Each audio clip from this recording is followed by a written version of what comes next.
Well, hello everybody, and welcome to Metaworld News. These are the headlines for the week ending 25th of March of the year 2018. Now, a bit of advance warning. I've been laid under for a couple of days with a rather horrible bug.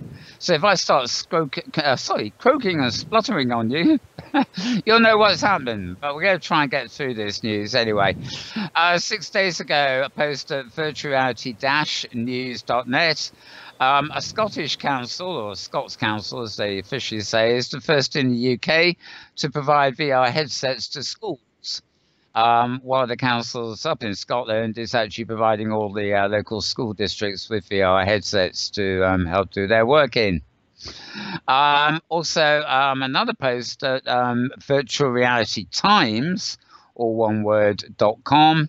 The virtual reality trends to expect in 2018. This is just a kind of roundup post. And I'm back to where I didn't want to be as usual. There we are. Right. Okay, 4 days ago. The Game Developer Conference has been happening in the USA, GDC 2018. Magic Leap, the mysterious Magic Leap device, of which we've seen our previews of their little goggle kit, have actually launched a developer software development kit in preview and a creators portal, which means it looks like something is going to be coming out pretty imminently now. I mean, they are giving an awful lot away so developers can actually work on stuff. I'm just going to try and open this because my link here doesn't give me a click. Oh, this is a post you'll find at uploadvr.com. Wasn't showing up for some reason, but there it was. Right. Okay, all the chat about VR and stuff is entering an enhanced mode, of course, because of the imminent release of Ready Player One, Steven Spielberg's film adaptation of Ernest Cline's novel. And a little post here at Wired magazine. Ernest Cline said it seemed impossible to make this into a movie. But of course, when Spielberg came along, it was no longer impossible. It was possible. And there's a little bit of background on the movie here, the sort of things they've changed from the cultural references in the book and replaced them with cultural references that will mean maybe a little bit more to a general audience, including quite a few hat tips to Spielberg's own work. But anyway, I'm sure anybody interested in VR is sort of interested in that movie too, as a bit of entertainment on the side. So there you go. Right. There's a report here from uploadvr.com again. Google apparently are set to acquire, in fact may actually have already acquired, Lightfield. Well, it's a studio called Lytro, Lytro, and they specialize in light field capture, which is it's a method in capturing image and photorealistic environments for VR, and it's somewhat more advanced than your sort of panoramic type photography or video. And I believe that's the kind of stuff that has to project into your eyes rather than you looking at it. And finally, from the main feed, this virtual wearable AR prototype is a potent glimpse at the future of your smartphone. And what on earth is this, he says to himself, opening the link. I can't find out where it goes. It was significant. Oh, yeah, this is at roadtovr.com. Oh, yes, this was yesterday, I think, or it might have been this morning. Leap Motion, who do this nice little USB stick sort of device that you can interact with your, sense your gestures, your hands and things. Now they're making a virtual wearable, and it's geared at AR. And I think the idea is you'll be able to, have this built into a cell phone, or use it with a cell phone and be able to actually make gestures around and about the phone, as opposed to actually touching the screen of the phone. All interesting sort of stuff in the world of interfaces basically for the future. So you can check that out too. Right, if you missed any of those links, you can find them on my Twitter feed, which is twitter.com/Malburns. That's MALBURNS, all one word. And I'm going to flip over now to another feed that goes after the show. It's twitter.com/Metaworld News. And I'm just pulling up my list of potent things from this one. Okay. I'm not quite sure. About a week ago, hypergridbusiness.com reported on OpenSim rally. Land rally continues upwards, of course, they mean. And there's another post of updated hypergrid statistics also from MetaWorldBusiness.com. Also from Maria at Hypergrid Business, she has a post about an open sim world called the ATEC Grid, who have announced cryptocurrency plans. A grid owner, Frank Corsi, told Hypergrid Business they're creating a new currency called Dogecoin. Sorry, couldn't resist a little giggle there. Is that like the dog, like the Dosh Hound? DOSH. Well, no, okay. It's a phrase for money in the UK, actually. If a bank robber robs a bank and runs off with his swag bag, he's he's taken all the dosh. It's a phrase, that's new to me. Okay. Yeah, it's a slangy, colloquial kind of phrase. So, as its swag bag itself, I suppose. Got it. Dogecoin. And yeah, I mean, I got a lot of dosh this week. You got a bonus, or you won the pools, or something. Oh, very cool. That's appropriate to coin. I can see. Yeah. So I don't know where ATEC. I've heard of Frank Corsi, of course. I don't know where they're based in Britain. Maybe that's where the name has come from. Their knowledge of the English language, should we say? Right, flipping back a bit. Oh, yeah. Magic Leap again for sleep. This is a post you'll find at blog.inf.ed.ac.uk.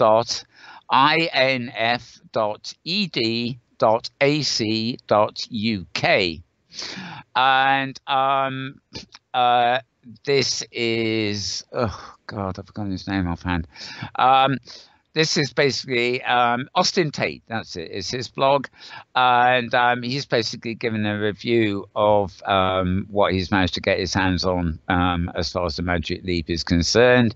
He's clearly got their development kit. He's got snapshots here of the way it looks. And the interesting thing is, like Sciencebase and a few others, you can actually author for Magic Leap using Unity. But you can also use the Unreal Engine, apparently. Whether you can use other things as well, I don't really know. But there's actually a familiarity to a lot of these, the authoring stuff I can see here. I suspect the magic in the Magic Leap is the device itself, if indeed it is magic. But I'll leave you to judge when it comes out. Right. So flipping back one more page. Yeah. Safari does art and ice. hgsafari.blogspot.com. This is Cesar Ember's blog about the midweek safari. That's quite interesting, actually. He does art and ice. The second visit was to a region that was a mesh landscape. Down to pretty small scale, I hasten to add, barely a region big, but it was a real contour map of Antarctica, just sitting in the ocean kind of thing. And obviously, avatars were the size of mountains compared to the Antarctica, but it's a nice idea. But actually, more than anything else, it's I'm trying to remember her name. It was done by somebody who's down in Australia.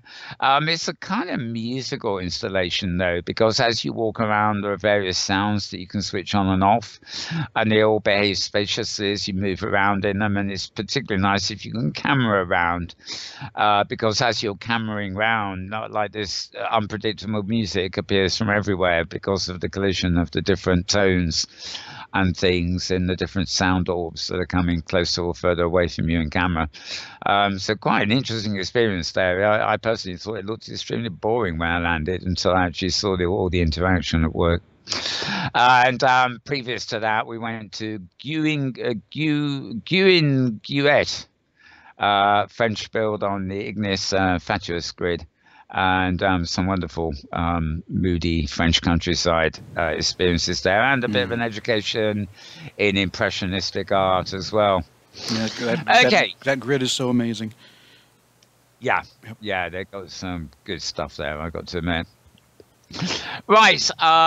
Also, in the general scheme of things, RyanSchultz.com, that's RyanSchultz.com, has posted about rather, well, it's actually just too hilarious for words. I IM'd him to say, you know, I've just read this and, you know, it beggars belief. Decentraland launches their land marketplace. Decentraland is sort of supposedly a up-and-coming virtual world, you know, working on the basis of selling land and stuff like that. But they are using blockchain and stuff like that. They have a central place called Genesis City, and they sell land in Mana, MANA, which is the name of their cryptocurrency. What was funny, it was a piece of land that's actually for sale for 13,140,000 mana. That doesn't actually offhand tell us what it is, but what is really funny here is they've done a little calculation against the US dollar. And, well, basically, let me see if I can read this out properly. 13 million mana are worth about 1,150,000 US dollars. What? Now, this is absolutely mind-boggling. That's not even the most expensive land for sale, according to a listing on expensive land. Ryan makes a joke about something you saw on Samsar's store, where somebody is actually selling a gold box, which is basically something that looks like a Prim, although it's an FBX model, and it's got a lovely gold texture on it, but that's it.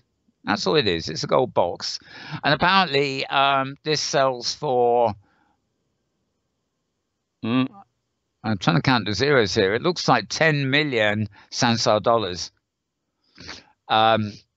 Ryan says, this reminds me of the Joker who placed this item up in Sansar. But anyway, it's you may wonder what the cheapest land parcel in Decentraland is selling for. Well, it's 8,500 mana for one tiny 10 meter by 10 meter parcel of land, and that 10 meter by 10 meter works out at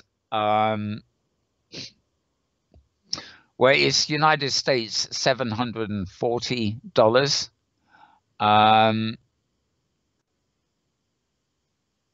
Okay, it doesn't say whether it's a week or a month, actually, so go figure. But as Ryan points out, this makes Second Life, brackets, a virtual world you can actually visit, because you can't visit this one yet, seem like a bargain. In fact, it makes any other virtual world seem like a bargain. So anyway, ridiculous land prices exchanging in Decentraland for unbelievable amounts of money, and you can't even visit it yet. Go figure that it is up to us to draw attention to these follies, I think. Right. Finally, blog.highfidelity.com. This is Philip Rosedale's new up-and-coming long-term beta virtual world, really. Janus VR and High Fidelity found a virtual reality blockchain alliance. There has been a bit of kerfuffle back and forwards in the last week or so. Adam Frisby, our friend at SciSpace and indeed an open sim founder, wrote a piece about he really was not prepared to go with this blockchain thing. So it's seen how it's settled down. It really doesn't. He doesn't feel like it's a solution for virtual goods and stuff. His article in Medium was immediately followed by another epic post written by Philip Rosedale in Medium, saying why he thought that wasn't the case. And so I think the two of them are pals. They just agree to disagree. But the interesting about this press release from High Fidelity 3 days ago is that Janus VR is not High Fidelity. It's an absolutely separate sort of virtual world offering, and they're basically aligned with High Fidelity to create this blockchain alliance for virtual reality, a group dedicated to establishing a universal digital identity built on the blockchain and outside the control of any specific corporate entity. And whether it applies to a specific government and currency is another matter, but outside any corporate entity, apparently. As a member of VRBA, Janus will host a node of the High Fidelity blockchain and have the ability not just to read from the ledger, but to register assets and record transactions on it as well. This is the first sign, whatever you think of it, of interoperability coming out of High Fidelity, because you're basically talking about a system that will be run jointly by High Fidelity and other virtual worlds, of which Janus is currently the one. So you can find more about that at, I think I told you already, but I'm on the blog.highfidelity or one word.com. And finally, I'm just going to have a quickie look here. I've managed to not croak at you so far. Wonder how long that will last. In Google Plus here, just to see if there was anything new there, and no, apparently there isn't. Okay, so that was relatively painless at the end of the day. Okay, now as we announced last week, we are not really going to bring you, on this show at least, any developer news from the vanilla OpenSim core anymore. It's a bit specialized kind of news area anyway. But any comments from you, James, before we wrap up? Just the only comment that those notes are available. The transcript is always available at the opensimulator.org devs area. And it's you can just navigate to that, and the devs homepage on opensimulator.org will have the link to the notes posted. So it is there for people to review, and that's about it. Yep. And of course, there if you know what you're doing, you can always find them on an IRC channel as well, where they pop in and out now and again, and pronounced forth. Not very much, really. I mean, there's always seems to be a lot of people in the room, but there never really seems to be much of. Well, you know, it depends. Some days busy, some days not. Who knows? Okay. Well, oh dear, I knew it wouldn't last. Well, I managed to get through this news without too much coughing and spluttering. Very great. Yeah, that's good. Yes, I'm going to touch wood and just wrap the show up before it all starts again. Thank you for listening, everybody. We'll be about same time next week with another roundup of news from social worlds. So we'll see you then. Bye for now, and bye from him too. Yep. Yep. Okay, see you soon, folks.